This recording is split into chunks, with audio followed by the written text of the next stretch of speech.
Salam, hər vaxtınız xeyir. Bugün 3-cü bölmənin natural ədədlərin bölünmə əlamətləri və qalıqlı bölmədən təkrar məqsədli seçilmiş sualların izahına baxırıq. Və ilk öncə başlayırıq 9-cu sualdan. 9-cu sualda bizə bir ədədlər verib. Deyir, bu ədədlərin hasilinin 8-ə bölünməsindən alınan qalığı tap deyir. Təbii ki, burada ədədləri götürüb bir-birinə hasilini tapmaq, yəni vurmağa ehtiyac yoxdur. Burada yaxınlaşdırıram ki, diqqətlə görün. Məsələn, bax 8-ə bölünməsindən deyir də. Bax 32 8-ə bölünür. 8 bölünür, 8 bölünür, 8 bölünür. Bir dənə nə bölünmür? 5. Deməli, burada qalıq 5-dir. Keçirəm o birinə. Yenə 32 bölünür, 8 bölünür, 8 bölünür, 8 bölünür. Bir dənə nə bölünmür? 2. Ortada hasil də vurma işarəsidir. Bunu silim ki, görəsiniz. Ortada vurma işarəsidir. Vurdum. 5-i 2-yə vuranda neçə edir? 10. İndi 10-u 8-ə böl. Onun 8-ə bölünməsi. Onu 8-ə böləndə bir dəfə çür. Qalıq neçə alınır? 2. Demək ki, bu ədədi də vursaydıq, 8-ə bölsəydik, qalıq 2 alınacaqdı. Bitdi. İndi baxırıq 18-ci sualda. 18-ci sualda bizə bir ədəd verib, bilmirik o ədəd nədir. Deyir, o ədədi 30-a tam bölünürsə, onun mümkün qiymətlərinin cəmini tap. Biz 30-a bölünmə əlamətini belə bilmirik də nədir? 30-u sadə vurğularına ayırırıq. 30-u sadə vurğularına, bu səliqəsiz oldu, biraz səliqəli yazaq. 30-u, bu niyə belə oldu? Dəqiqə səbir olun. 30 sadə vurğularına ayıraq. 30-u 2-yə böldüm, 15. 15-i 3-ə bölürəm, 5. 5, 1. Burada hansı ədədlər alındı? 2, 3, 5. Yəni yazıram 30 bərabərdir. 2 vurulsun, 3 vurulsun, 5. Həqiqətən də 2-ni 3-ə vuranda 6, 6-nı da 5-ə vuranda 10 edir. 6-nı da 5-ə vuranda 30 edir. Deməli, indi nə edirik? Bunu ən belə yaxşı üsulu nə etmək olar?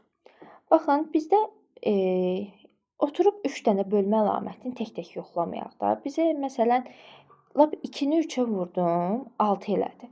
6-nın bölünmə əlamətinin də özünün 2 dənə bölünmə əlamətlərində necə deyim, halı var idi də. Yəni bir 2-ni yoxlamalıydıq, bir 3-ü. Amma bir halı olan nədir? Məsələn, 2-ni 5-ə vuranda neçə eləyir? 10. Ona bölünmə əlaməti necə idi? Sonu 0-la bitən istənilən ədəd ona qalıqsız bölünürdü. Deməli, bu 30-u yazıram ki, 2-ni 5-ə vurdum, 10, vurulsun, 3 yazdım. Artıq mənim əlimdə 2 dənə hal olsun. Yəni, nə qədər azaltsam, o qədər yaxşıdır. Ona bölünmə əlaməti necə idi? Sonuncu rəqəmi 0-la bitən istənilən ədəd ona qalıqsız bölünür.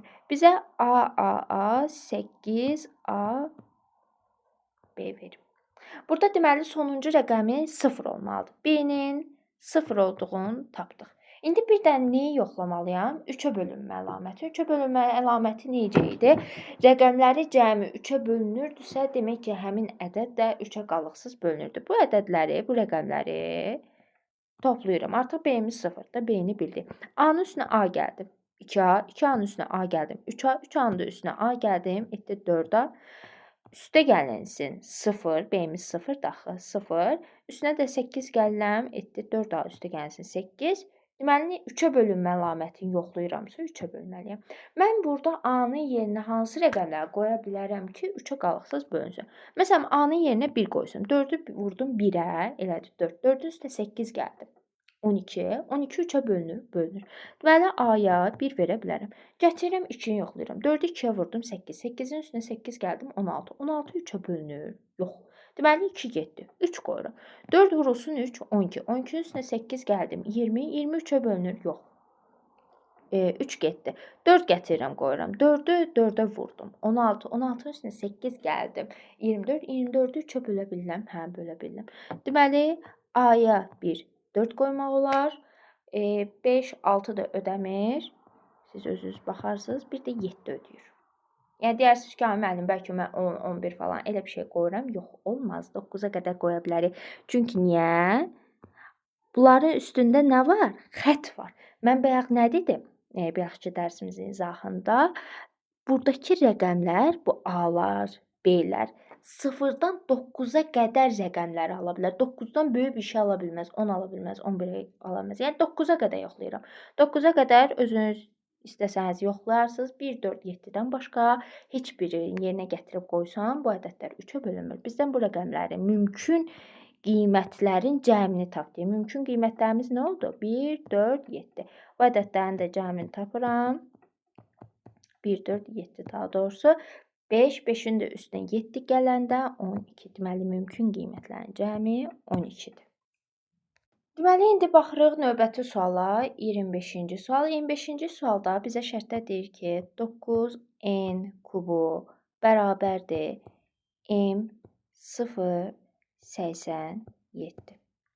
Bizə deyir ki, bu bərabərliyindən m-in hasilini tap. Yəni, m-i də tapmalıyıq, n-i də tapmalıyıq.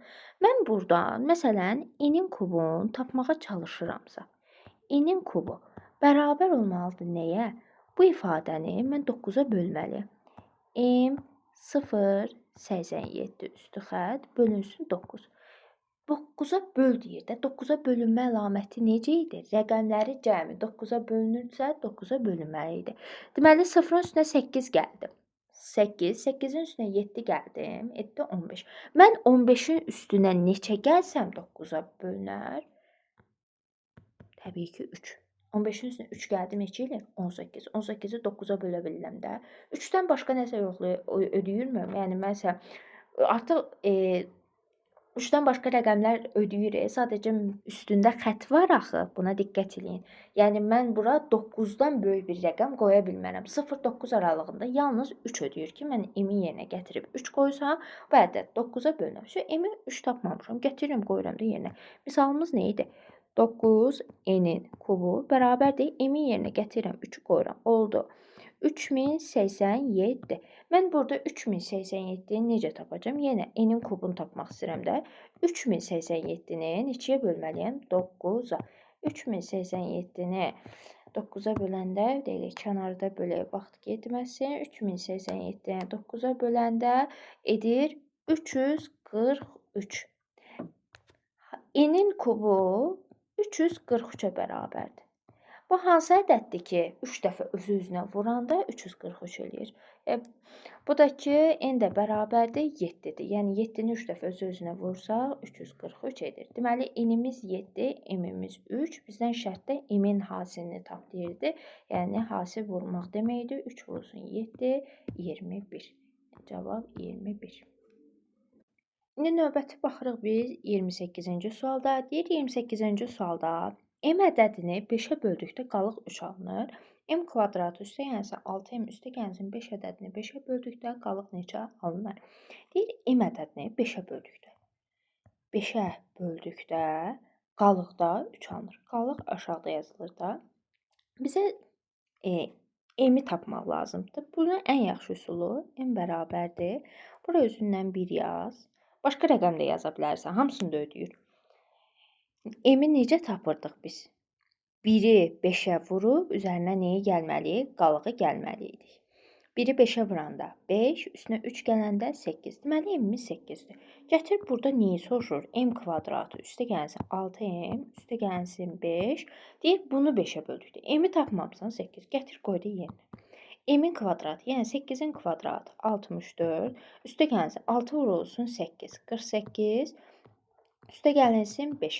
64-ün üstünə 48 gələndə, 60-ın üstünə 40 gələndə 100, o da eləyir 112. 112-nin də üstünə 5 gələndə 117. 117-nin artıq nəyə bölməlisən? 5-ə bölməlisən. 117-nin də 5-ə bölünməsindən alınan qalıq böyük ədəd deyil, özündə bölüb yoxlaya bilərsən. Amma ki, sonuncu rəqəminlə də tapa bilərsən, onu da izahlayıram.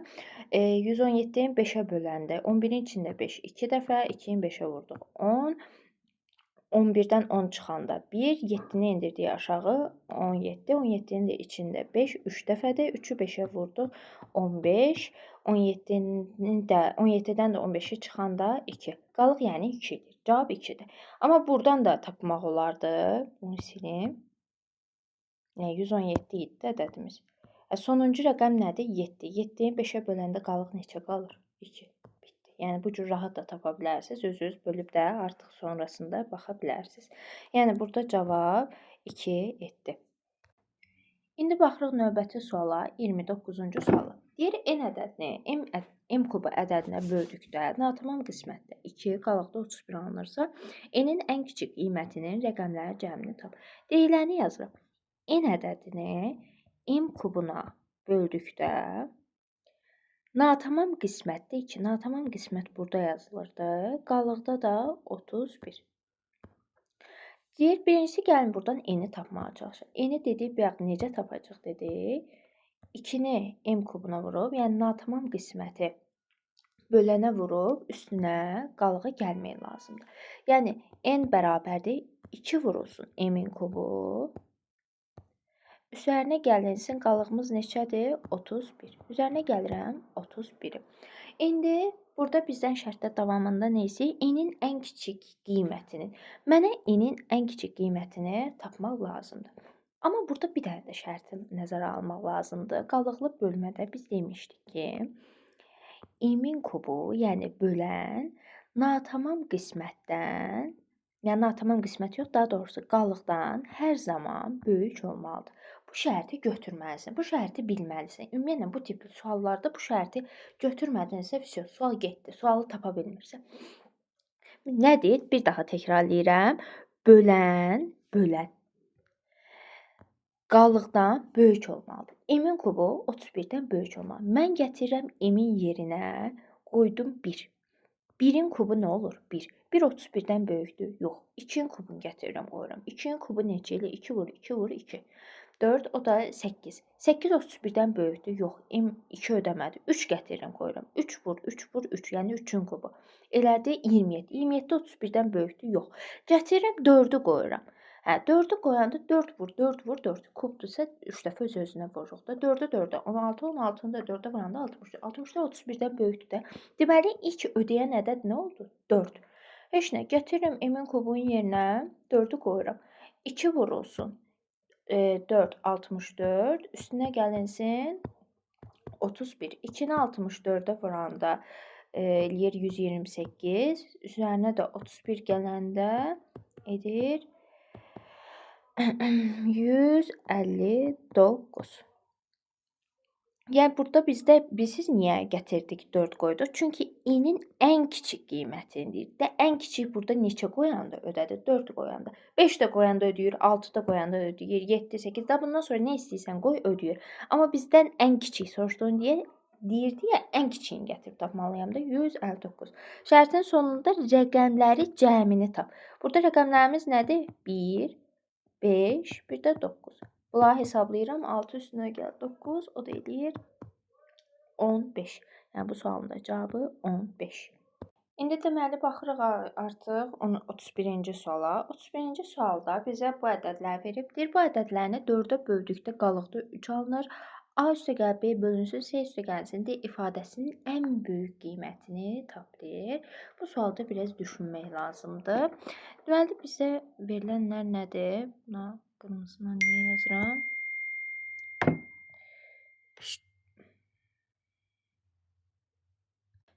Davam edək. Deməli 40 402 AB üstü xətt, bir də 75 CD üstü xətt. Deyir, bu ədədləri 4-ə böldükdə qalıqda 3 alınır. A üstəgəl B bölünsün C üstəgəlsin D ifadəsinin ən böyük qiymətini tap deyir.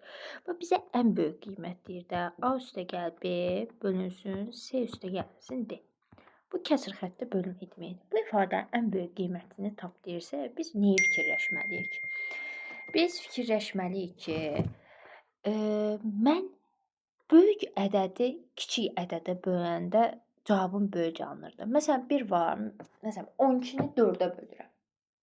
Daha doğrusu 12-ni 2-yə bölürəm. 12-ni 2-yə böləndə, baxın, 12-ni 2-yə böləndə cavab nə eləyir? 6. Bəs yaxşı, 12-ni 6-ya böləndə cavab nə eləyir? 12 6-ya böləndə 2. Deməli, baxın, məxrəcimdəki ədədi böyütəndə 2 də 6 elədim. Cavabım nə olur? 6-dan 2-yə düşdüm. Evi kiçilir də. Məndən indi böyücün istəyirsə, kəsirin qiymətinin ən böyük qiymətini tap deyirsə, yuxarıda ən böyük qiymətini almalıdır surət. Yəni ən böyük Məxrəci isə ən kiçik qiymətini almalıdır ki, bunları böləndə cavabın böyük alınsın. İnşallah ki, fikrim aydın oldu. Deməli, yuxarının ən böyük qiymətini tapmalıyıq. Aşağının da ən kiçik. Çünki böyük ədədi kiçik ədədə böləndə böyük bir ədəd qalır. Yəni kiçiyi kiçiyə bölsəm kiçik qalar. Böyücü böyücə böləndə təsəvvür edin ki, nə bilim, bir taxta parçasını 1/100 yerə bölürsən, 1/2 yerə bölürsən.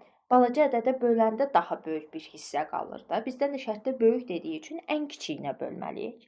Deməli, biz A üstəgəl B-nin ən böyük qiymətini tapmalıyıq, C üstəgəlsin D-nin də ən kiçik qiymətini. A üstəgəl B-nin ən böyük qiymətini tapaq deyəndə A-la B-yə ən böyük nə qoya bilərik? Bizə şərtdə fərqli olsun deyir, yox demir. Deməli, ən böyük deyirsə 9 qoyaram da avtomatik. Ən böyük 9-dur. Gətirirəm, yoxlayım. Məndə 4-ə bölünmə əlamətidir. 4-ə bölünmə əlaməti nə idi? Son 2 rəqəmi 0, 0 və yaxud da son 2 rəqəmi 4-ə qalıqsız bölünürsə, bu ədəd 4-ə qalıqsız bölünürdü. İndi AB-nin yerinə gətirdim 9, 9 yazdım. 99-u mən 4-ə böləndə baxım görüm, qalıq 3 alınırmı? Mənə elə bir ədəd lazımdır. 9-un içində 4, 2 dəfə 8, 19-un da içində 4, eləyir 4 dəfə. 4-ü də 4-ə vuranda 16, 19-dan 16 çıxanda 3. Hə, qalıq 3 alındı. Mənə də elə bu lazım idi. Şərtdə deyirək qalıq 3 alınsın. Deməli, A-la B-ni tapdım. Əla. A-la B-ni tapdımsa nə gözəl. İndi mən C ilə D-nin ən kiçik qiymətini tapmalıyam. Deməli, şərtimiz harda idi? Hə, 75 C ilə D burdadır da. 75 CD. Deməli, burada mən C ilə D-yə elə bir ən kiçik qiymətlər qoymalıyam ki, onu da 4-ə böləndə qalıq 3 alınsın. Ən kiçik deyəndə halımıza o dəqiqə 0, 0 gəlir də. C ilə D-nin yerinə gətirdim 0, 0-ı qoydum. Sonuncu rəqəmlərimiz 0, 0 olurdu. Yəni, burada 0, 0-ı qoydum. Axı, biz bayaq 4-ə bölünmə əlamətini deyəndə dedim, axı, son 2 rəqəmi 0, 0-la bitirsə, bu ədəd 4-ə qalıqsız bölünür. Mənə lazım deyil qalıqsız bölünməyi. Mənə lazımdır ki, qalıqda 3 alsın. Mənim 0, 0 halı ödənmədi. CD-yə mən ən kiçik, sonra nə deyə bilərəm? Cəmi deyir də, şərtdə cəmi deyir. Ən kiçiyi bunların cəmi 0-dan sonra 1 deyə bilərəm. 1 olması üçün nə olmalıdır? Ya bu 0 olmalıdır, ya 1 bu olmalıdır, ya bu 1 olmalıdır, ya bu 0 olmalıdır ki, bu ədədləri toplayanda cəm 1 eləsin. Gətirib qoyuram yerinə, yoxlayıram. Gətirib yerinə qoysam, C-yə 0, D-yə 1. 0, 1. Qalıq neçə alınacaq? 1 alınacaq da. Çünki 0, 0-dan sonra 1 gəlirsə, 0, 0 bölünürdüsə, 0, 1 artıq orada qalıq 1 alınacaq. 0, 1 ödəmədi. Yaxşı, 1, 0 qoysam, 1, 0 qoysam, sonuncu rəqəmini bölürəm 4-ə. 4-ə böləndə qalıq neçə alınır? 2. Məndə amma istəyirdi ki, 3 alınsın. Deməli, CD-nin cəminin 1 olduğu hal ödəmədi. CD-nin cəminin 1-dən sonraki qiymət nədir? Ən kiçiyi 2. Gətirirəm 2 hal qoymaq istəyirəm. Deməli, ya 1, 1 qoya bilərəm, cəmi 2 olsun, ya 0, 2 qoya bilərəm, ya da 2, 0 qoya bilərəm. 1, 1 qoysam CD-nin yerinə, baxın, 1 ilə 1 qoysam, qalıq neçə alınacaq? 11-i bölək görək 4-ə. 11-i 4-ə böləndə qalıq neçə alınır? 3. Mənə də qalığın 3 alınması lazım deyildi, lazım idi. Deməli, C-miz də, D-miz də 1-dir. CD-mizin deməli 1 ilə 1. AB-ni ən böyüyünü tapdıq. Nə tapmışdıq? Harda tapmışdıq? Hə, AB-nin ən böyüyünü A-nı 9 tapdıq, B-ni 9 tapdıq. Cəmdir də burada. 9-un üstünə 9 gələndə 18. C ilə D-ni nə tapdıq? 1 ilə 1. 1 ilə 1-in də üstünə, 1-in də üstünə 1 gələndə 2. 18-i 2-yə böləndə neçə eləyir? 9. Deməli, doğru cavab 9-dur. Biraz mürəkkəb sualdır, fikirləşmək lazımdır. Bu qədər.